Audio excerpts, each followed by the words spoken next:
In this short presentation, I'll be reviewing the scientific method and the types of experiments used in research. The question is, where do nutrient recommendations come from? The answer is simple: research. Research is just one step used in the scientific method. The scientific method is a set of steps that guide scientists in their quest for nutrition knowledge. Your textbook provides a great illustration of how the scientific method was used to find out more about the effects of a low-calorie, high-fat diet on weight loss.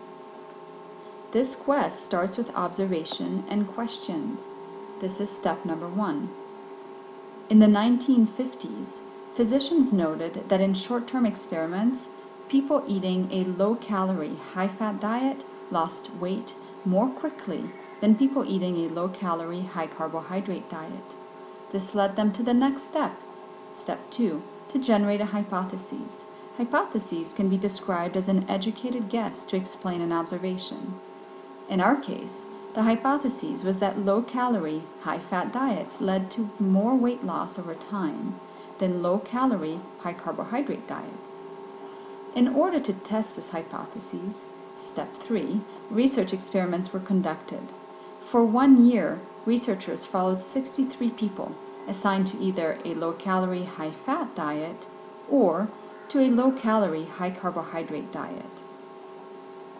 The findings suggested that weight loss didn't differ significantly between the two groups. This leads us to step 4. Results of studies need to be evaluated by other researchers to determine whether it's conducted in an unbiased scientific manner, and if the results drawn from this research are valid. This process is called a peer review, and a peer review by experts in the field is conducted as part of the process to publish a scientific study in a journal. This study was published in the New England Journal of Medicine. One research finding, however, is not enough to prove or disprove a hypothesis. Therefore, more experiments need to be designed to solidify the findings, and this is step 5. In our case, a 2005 study published in the Journal of the American Medical Association followed people placed on a low-calorie, high-fat diet or low-calorie, high-carbohydrate diet for a year. Again, weight loss between the two groups did not differ significantly. A 2009 study published in the New England Journal of Medicine examined weight loss between those two diets over the course of a 2-year period. The results didn't show a difference in weight loss between the diets. This finally leads us to the last step, which is to accept or reject the hypotheses based on available research.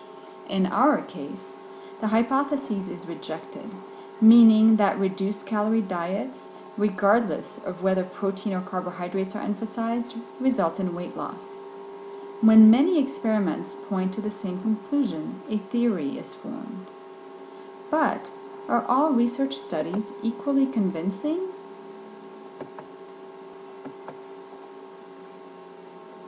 In other words, is a study conducted on 10 people for 6 weeks as convincing as a study on 10,000 people over 5 years? Or is an experiment on rats as influential as a study on humans? Not likely. However, human experiments are not always practical or ethical. Data from different sources pointing to the same conclusion increase our confidence in the hypotheses. This figure from your textbook illustrates types of experiments. Study it before you complete the matching activity in the quiz below.